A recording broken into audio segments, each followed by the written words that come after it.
آنے والے ایپیسوڈ میں آپ دیکھیں گے کہ اب تو تنگ آتی جا رہی ہے مہرو، اس طرح سے جو بھی اس کے ساتھ اس کی ساس کر رہی ہے، اب دل برداشتہ ہو کر وہ جا رہی ہے اپنی جو ہے ماں کے گھر، اور کہتی ہے کہ آج کے بعد میں نہیں جاؤں گی واپس اپنے سسرال میں۔ وہ مجھے کیا سمجھتی ہیں؟ مجھے ایسے انسان کے ساتھ باندھ دیا ہے جس سے نہ محبت میں کر پا رہی ہوں اور نہ ہی مجھے وہ اچھا لگتا ہے، لیکن میں زبردستی اس رشتے کو، ناطے کو نبھا رہی ہوں۔ اس کا مطلب یہ تو نہیں ہے کہ اب میں ساری عمر اس کے ساتھ ہی بندھی رہوں گی۔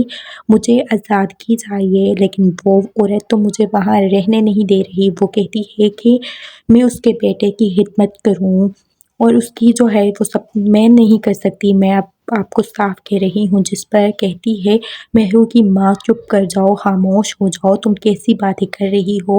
تمہیں پتہ ہے نا کہ اچانک اگر تمہاری ساس آ گئی تو وہ کیا سوچیں گی؟ وہ تو تمہیں جو ہے جو برداشت کر رہی ہیں وہ اپنے بیٹے کے لیے کر رہی ہیں۔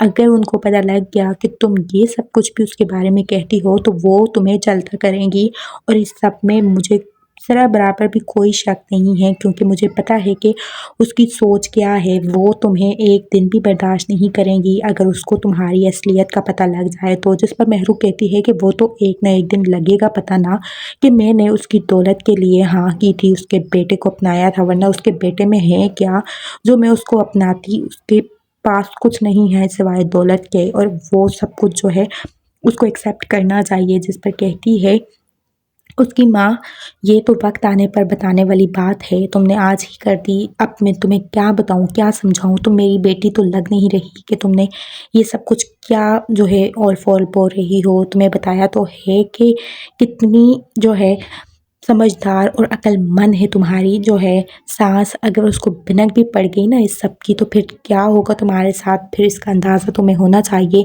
میں نے تمہیں کہا ہے کہ زین سے محبت کرو، اس کو جو ہے اپنی طرف راغب کرو، تاکہ وہ جو ہے تمہیں کبھی چھوڑنے کا سوچ نہ سکے۔ اگر تمہاری ساس کے ساتھ تمہارا رویہ ٹھیک نہیں ہے یا پھر تم دونوں کی نہیں بن رہی تو تم اپنے شوہر کو تو کم از کم اپنے ہاتھوں میں کرو نا، کم از کم اس کو تو جو ہے اپنے محبت کا احساس کرواؤ نا۔ اس طرح سے ایسے چھوڑ جانا اور اس طرح سے کرنا یہ مناسب نہیں لگ رہا مجھے۔ جس پر مہرو کہتی ہے کہ میں تھک آ گئی ہوں یہ سب کچھ کر کر کے، اب مجھے لگتا ہے کہ مجھے آزادگی چاہیے، میں وہی سکون حاصل کرنا چاہتی ہوں جو میں یہاں پہلے کرتی تھی۔ مجھے لگتا ہے کہ اس سب کے بعد بھی مجھے کچھ بھی حاصل نہیں ہو رہا، میں وہاں تو عجیب طرح سے رہ رہی ہوں، کبھی کس کی سنوں کبھی کس کی سنوں۔ میں تھک ہار گئی ہوں اس سب سے، اور اب میں آپ کو یہی کہنا چاہ رہی ہوں، مجھے جو ہے اس کے ساتھ نہیں رہنا۔ آپ جو ہے جو مرضی ہے کر لیں، لیکن واقعی میں مجھے اب اس کے ساتھ بالکل بھی نہیں رہنا۔ وہ اس قابل ہے ہی نہیں کہ میں اس کے ساتھ رہ سکوں، اس لیے آپ میرا کوئی نہ کوئی انتظام کروا دیں۔